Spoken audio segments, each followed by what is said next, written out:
Movie की शुरुआत होती है कोरिया के बर्फीले मैदानों से, जहां पर हम जंगली जानवरों का शिकार करने वाले एक शिकारी को देखते हैं जिसका नाम लुसेन है। लुसेन जंगली जानवरों का शिकार करके अपने और अपने परिवार का पेट पालता है और वह इस काम में बहुत माहिर भी है। अब इसके बाद हम लुसेन के बेटे सेओ को देखते हैं। लुसेन सेओ को शिकार करना सिखा रहा है। उसका बेटा अभी बहुत छोटा है और वह चाहता है कि वह भी उसी की तरह एक शिकारी बने, क्योंकि उन लोगों के पास इसके अलावा और कोई काम नहीं है। अब एक दिन जब लुसेन शिकार के लिए जा रहा होता है, तब उसकी वाइफ उसे रास्ते के लिए कुछ खाने को देती है, लेकिन लुसेन उसे मना कर देता है क्योंकि घर में बहुत ज्यादा खाना नहीं होता है और वह चाहता है कि उसकी बीवी और बच्चे ही अपना पेट पूरी तरह से भरें। और ऐसा कहकर वह वहाँ से शिकार करने के लिए चला जाता है। लुसेन जंगल में जाता है, जहाँ पर बहुत ढूंढने के बावजूद भी उसे कोई भी जानवर नहीं दिखाई देता है। अब थोड़ी दूरी चलने पर उसे बर्फीले मैदानों में ही खून के निशान दिखाई देते हैं और वह समझ जाता है कि उसका शिकार कहीं आसपास ही है। जिसके बाद वह गन से फायर करता है ताकि उसका शिकार उसके पास आ जाए। तभी पेड़ों के बीच से एक जंगली जानवर वहाँ से गुजरता है, जिसे देखकर लुसेन बुरी तरह से डर जाता है और एक पेड़ के पीछे छिप जाता है।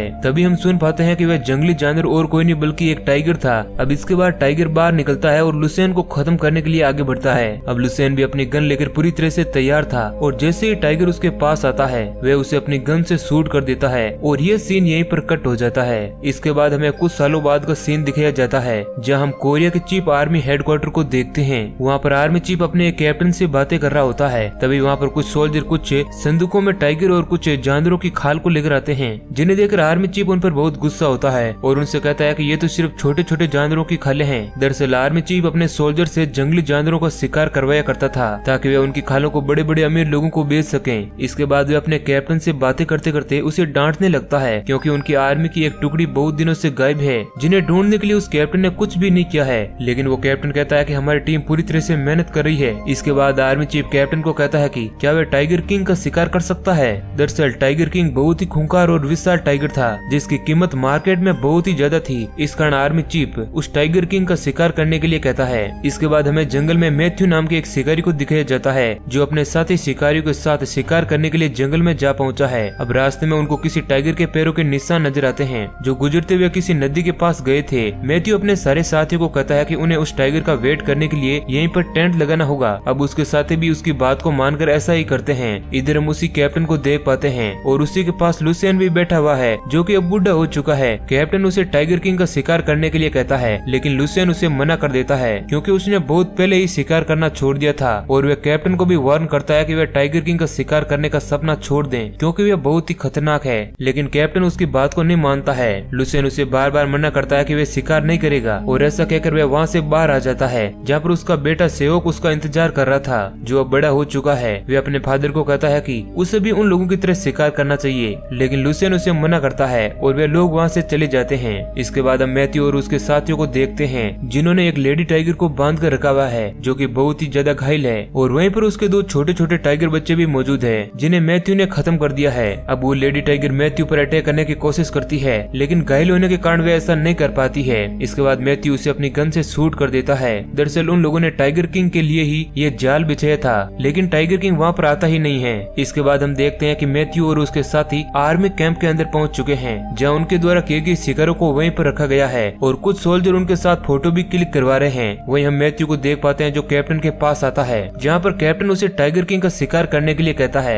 लेकिन मैथ्यू कहता है कि उस टाइगर किंग का शिकार करना इतना आसान नहीं है, क्योंकि वह बहुत ही ज्यादा खतरनाक है और उसे आसानी से नहीं पकड़ा जा सकता है। उन सभी लोगों का मानना है कि वह इस दुनिया का सबसे बड़ा टाइगर है, जिसका वजन 500 किलो है। लेकिन कैप्टन मैथ्यू को कहता है कि वह कोई बहाना न बनाए। इस दौरान कैप्टन उससे कहता है कि उसने टाइगर किंग को खत्म करने के लिए लुसेन को भी बुलाया था, लेकिन उसने मना कर दिया। जिसके बाद मैथ्यू कहता है कि उसने भी ये काम छोड़ दिया है और अब वह शिकार नहीं करता और न ही ये काम उसे कोई जबरदस्ती करवा सकता है, क्योंकि वह अपनी मर्जी का मालिक है। इसके बाद कैप्टन आर्मी चीफ को कहता है कि टाइगर की एक आंख काम नहीं करती है और इस तरह से शायद हम उस टाइगर को पकड़ सकते हैं। लेकिन आर्मी चीफ उसे डांटते हुए कहता है कि टाइगर अंधा होने के बावजूद भी तुम लोगों को आसानी से मार सकता है। इसके बाद आर्मी चीफ कैप्टन से पूछता है कि टाइगर में कौन कौन सी खास बातें हैं। तब वो कहता है कि उस टाइगर का वजन 500 किलो है, जो किसी नॉर्मल टाइगर से बहुत ही ज्यादा है। अब आर्मी चीफ बहुत ही ज्यादा खुश होता है और कहता है कि हम दुनिया के सबसे बड़े टाइगर का शिकार करने वाले हैं और इसके लिए जल्दी से तैयारी करो। इसके बाद हम मैथ्यू और उसके साथी शिकारियों को देखते हैं, जो कि अब उस जंगल में टाइगर किंग का शिकार करने के लिए आगे बढ़ रहे होते हैं और उनके पास उसी टाइगर किंग के बच्चे और उनकी डेड बॉडी भी होती है, जिसे दिखाकर वे टाइगर किंग को अपनी तरफ बुला सकते हैं। और अब वे जंगल में जाल बिछाने लगते हैं। लेकिन अब यहाँ मैथ्यू और उसके साथियों को रात हो जाती है है, लेकिन टाइगर किंग अभी तक उनके जाल में नहीं फंसा था।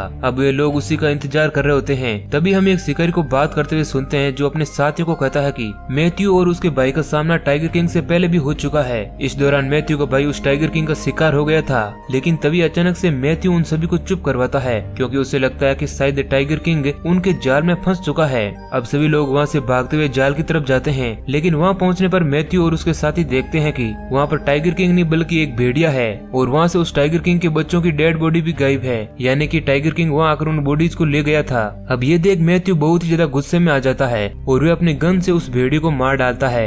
इसके बाद हम उसी टाइगर को देखते हैं जो अपने बच्चों को लेकर अपने ठिकाने पर पहुंच चुका है और वे अपने बच्चों की बॉडी देखकर बहुत ही ज्यादा इमोशनल हो जाता है। दूसरी तरफ मैथ्यू अपने साथियों को कहता है कि हमें किसी भी हालत में उस टाइगर का शिकार करना होगा और इसके लिए हमें लुसियन की मदद लेनी होगी, लेकिन उसका साथी शिकारी कहता है कि लुसियन ने अब शिकार करना बंद कर दिया है। लेकिन अगली सुबह मैथ्यू और उसके साथी लुसियन के घर उसे मनाने के लिए पहुंचते हैं, जहां लुसियन उन लोगों को साफ साफ मना कर देता है, लेकिन मैथ्यू उसकी बात से एग्री नहीं करता है और वे उसे बताता है कि उसी टाइगर किंग की वजह से तुम्हारी वाइफ की भी मौत हुई थी और तुम्हें अपनी वाइफ का रिवेंज लेने के लिए उसका शिकार करना ही होगा। लेकिन मैथ्यू का साथी शिकारी उसे ऐसा करने से रोक देता है क्योंकि लुसियन की बीवी की मौत के बाद लुसियन ने शिकार करना छोड़ दिया था। दूसरी तरफ मैथ्यू के दूसरे शिकारी साथी लुसियन के बेटे सेओ को बताते हैं कि उस टाइगर का शिकार करने पर तुम्हें बहुत ही बड़ा इनाम मिलेगा, जिसे सुनकर सेओ बहुत ही ज्यादा खुश हो जाता है। इधर हम लुसियन को देखते हैं जो अपने बीते कल को याद कर रहा है। इस दौरान हमें पता चलता है कि लुसियन मैथ्यू और उसके साथियों के साथ जब टाइगर किंग का शिकार करने गया था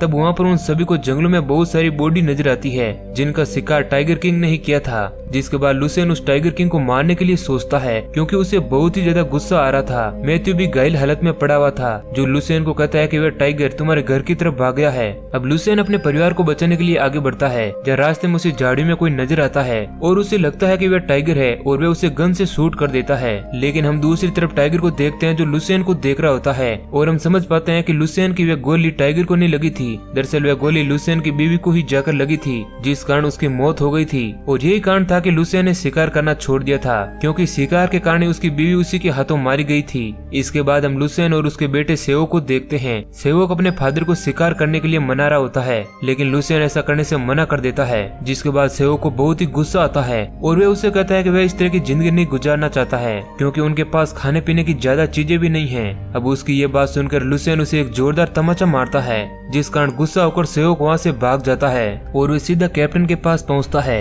जहाँ पर कैप्टन उसे फौज के अंदर शामिल कर लेता है। इसके बाद हम मैथ्यू को देख पाते हैं जो कुछ आर्मी सोल्जर और अपने साथियों के साथ टाइगर किंग का शिकार करने के लिए जंगल में आगे बढ़ रहा होता है और उनके साथ हम सेओ को भी देख पाते हैं। मैथ्यू का एक साथी शिकारी उसे कहता है कि हम लोगों ने सेओ को यहाँ पर लाकर बहुत ही बड़ी गलती की है, लेकिन मैथ्यू उसे कहता है कि उसी के कारण उसका बाप भी हमारी मदद के लिए यहाँ पर आएगा, जिस कारण हम आसानी से टाइगर किंग का शिकार कर लेंगे। इधर हम लुसियन को देखते हैं जो अपने बेटे को ढूंढ रहा होता है। वहीं एक तरफ आर्मी सोल्जर टाइगर किंग को पकड़ने के लिए आगे बढ़ रहे होते हैं और मैथ्यू अपने साथियों के साथ उन लोगों से पीछे था। तभी वहाँ पर टाइगर किंग आ जाता है जो उन सभी लोगों को देखकर बहुत ही ज्यादा गुस्से में आ जाता है और दहाड़ने लगता है। अब उसकी दहाड़ सुनकर वहाँ पर मौजूद सारे सोल्जर बुरी तरह से डर जाते हैं और वहाँ से भागने लगते हैं, जिसके बाद टाइगर किंग वहाँ पर मौजूद सारे लोगों को एक एक करके खत्म करने लगता है। अब इसी दौरान हम सेओ को देखते हैं जो बहुत ही ज्यादा डर जाता है और वो एक पेड़ के पास जाकर बैठ जाता है। अब उन सभी जवानों को मारने के बाद टाइगर वहाँ से सेओ के पास आता है, लेकिन वे उसे कोई भी नुकसान नहीं पहुँचाता है और वहाँ से जाने लगता है। तभी एक सोल्जर जो घायल पड़ा हुआ था वे अपनी गन से टाइगर को शूट करता है, लेकिन तभी सेओ अपनी गन से उसे शूट कर देता है और ये सीन यहीं पर कट हो जाता है।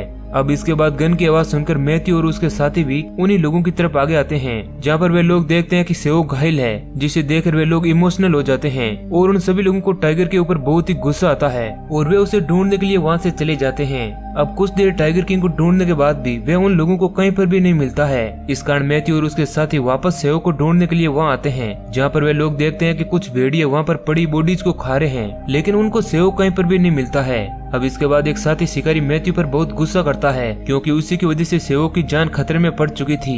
मैथ्यू उसे कहता है कि शायद भेड़िए ही उसे उठाकर यहाँ से ले गए हैं। तभी वहाँ पर लुसियन भी आ जाता है जो अपने बेटे के बारे में उन लोगों से पूछता है। दूसरी तरफ हम टाइगर किंग को देखते हैं जो उन भेड़ियों से लड़ रहा होता है क्योंकि क्योंकि उनके कब्जे में सेवक था वह उन भेड़ियों को मारकर वहाँ से भगा देता है और टाइगर किंग घायल पड़े सेवक के पास वहीं पर बैठ जाता है ताकि वे उसकी रक्षा कर सकें। अब अगली सुबह उन पर जंगल में मारे गए सभी लोगों की बॉडी इकट्ठा की जाती है। इस दौरान मैथ्यू आर्मी चीफ को कहता है कि हमें टाइगर को इसी वक्त खत्म करना होगा क्योंकि वे अभी घायल है, जिसके लिए मैथ्यू को और सैनिक चाहिए होंगे। अब उसकी ये बातें आर्मी चीफ मान लेता है और उसे कुछ सोल्जर देने के लिए हाँ कर देता है। इधर हम लुसियन को देख पाते हैं जो बहुत ही ज्यादा उदास होता है क्योंकि उसे अभी तक उसका बेटा नहीं मिला था। तभी वहाँ पर टाइगर सेओ को लेकर आता है जो कि मर चुका था। सेओ की बॉडी देखकर लुसियन बहुत ही ज्यादा इमोशनल हो जाता है। तभी हमें एक फ्लैशबैक का सीन दिखाया जाता है जिस दौरान हम देख पाते हैं कि लुसियन ने जिस टाइगर का शिकार किया था उसके साथ 2 टाइगर के बच्चे भी थे और टाइगर किंग और कोई नहीं बल्कि उन्हीं 2 बच्चों में से था। इस दौरान मैथ्यू उन बच्चों को भी खत्म करना चाहता था लेकिन लुसियन उसे रोक देता है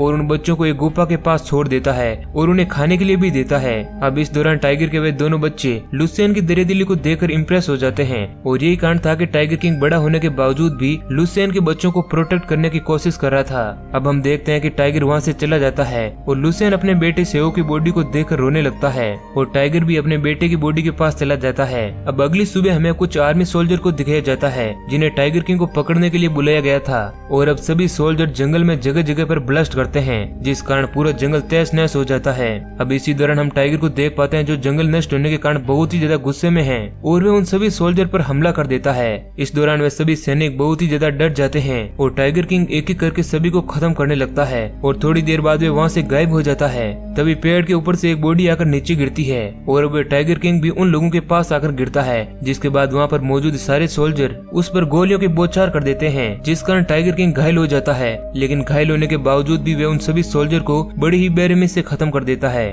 दूसरी तरफ हम मैथ्यू को देख पाते हैं जो घायल हो चुके टाइगर का शिकार करने के लिए अब पूरी तरह से तैयार था। जहाँ उसका साथी उसे कहता है कि उसने शायद इसीलिए बहुत सारे सोल्जर को यहाँ बुलाया था ताकि वे सैनिक टाइगर का ध्यान भटका सकें। अब इसके बाद मैथ्यू अपने गन से उस टाइगर को शूट कर देता है जिस कारण अब टाइगर और भी ज्यादा घायल हो जाता है। अब इसके बाद उसके सभी साथी लोग उसे रस्सियों से बांध देते हैं और मैथ्यू उसे खत्म करने ही वाला होता है लेकिन तभी टाइगर अपने आप को छुड़ा लेता है और वहाँ मौजूद सभी लोगों को खत्म कर देता है। इस दौरान वह मैथ्यू को भी घायल कर देता है और वहाँ से चला जाता है लेकिन मैथ्यू का एक साथी बच जाता है जो मैथ्यू की ऐसी हालत देखकर बहुत ही दुखी होता है। मैथ्यू उसे वहाँ से भागने के लिए कहता है और इस दौरान मैथ्यू की मौत भी हो जाती है। दूसरी तरफ हम आर्मी चीफ को देख पाते हैं जो अभी तक उसी जंगल में है और वे अभी भी उस टाइगर किंग का शिकार करना चाहता है। वे अपने साथियों को उसी जंगल में कैंप लगाने के लिए कहता है। इसके बाद हम लुसियन को देख पाते हैं जो अपने बेटे सेओ की बॉडी के पास बैठा हुआ था। तभी वहाँ पर टाइगर किंग आता है जिसे देखकर लुसियन कहता है कि तुम बहुत ही ज्यादा घायल हो, तुम्हें मुझसे क्या चाहिए। इसके बाद टाइगर वहाँ से चला जाता है और लुसियन समझ जाता है कि आखिर टाइगर को क्या चाहिए था। इसके बाद लुसियन अपने उस घर में आग लगा देता है जिसके अंदर सेओ की बॉडी थी और वे अपने गन लेकर जंगल की तरफ आगे बढ़ने लगता है। अब अगली सुबह होने पर मौसम बहुत ही ज्यादा खराब होता है और चारों तरफ बर्फ ही बर्फ पड़ी होती है लेकिन लुसियन आगे बढ़ता रहता है। दूसरी तरफ आर्मी चीफ भी अपने सोल्जर को तैयार करता है ताकि वे टाइगर किंग को खत्म कर सकें। इसके बाद हम मैथ्यू के उसी साथी शिकारी को देखते हैं जो लुसियन के घर पहुंचता है जहां पर उसे उसका घर जला हुआ मिलता है। दूसरी तरफ हम उसी टाइगर को देखते हैं जो अपने बेटे की बॉडी को उसी गुफा में छोड़कर बाहर आ जाता है। वहीं दूसरी तरफ सोल्जर उसे पकड़ने के लिए उसके ठिकाने की तरफ आगे बढ़ रहे होते हैं जो रास्ता पहाड़ी से होते हुए जाता है। इसके बाद हम लुसियन को देख पाते हैं जो आगे बढ़ते बढ़ते टाइगर किंग के पास पहुंच जाता है जहाँ पर वह उससे कुछ बातें करता है और उसे कहता है कि क्या हम दोनों अपने मौत को एक साथ गले लगा सकते हैं। इतना कहकर वह टाइगर को एक गन से शूट कर देता है और टाइगर किंग घायल हो जाता है। इसी दौरान हम मैथ्यू के उसी साथी को देख पाते हैं जो लुसियन का पीछा करते हुए वहाँ तक पहुँच चुका था, जो उन दोनों को वहाँ पर देख लेता है और इससे पहले कि वह लुसियन को बचा पाता टाइगर किंग लुसियन को लेकर उसी पहाड़ी से नीचे कूद जाता है। अब ये सब देखकर उसका साथी बहुत ही ज्यादा इमोशनल हो जाता है। इसके बाद हम उसी आर्मी चीफ को देखते हैं जिसे वो शिकारी कहता है कि टाइगर किंग ये जंगल छोड़कर कहीं भाग गया है और ये बात सुनकर आर्मी चीफ बहुत ही ज्यादा गुस्सा होता है और वह कहता है कि जब तक वह टाइगर किंग नहीं मिल जाता हम उसकी खोज करते रहेंगे। और इसके बाद हमें लुसियन का पास्ट दिखाया जाता है कि किस तरह से सेओ का जन्म हुआ था और इसी दौरान हम उसी टाइगर किंग के बचपन को भी देख पाते हैं जहाँ पर वो अपनी माँ के साथ खेल रहा होता है। और अब मूवी का सीन प्रेजेंट में आता है जहाँ पर हम टाइगर किंग और लुसियन की बॉडी को देख पाते हैं जो बर्फ में ही पड़ी हुई थी और फिर धीरे धीरे उन दोनों की बॉडी बर्फ से ढक जाती है और इसी सीन के साथ ये मूवी एंड हो जाती है। तो दोस्तों उम्मीद है कि आपको ये वीडियो अच्छा लगा है। अगर कहानी अच्छी लगी है तो लाइक जरूर करें। ऐसे ही और इंटरेस्टिंग वीडियो पाने के लिए हमारे चैनल को सब्सक्राइब करें। धन्यवाद।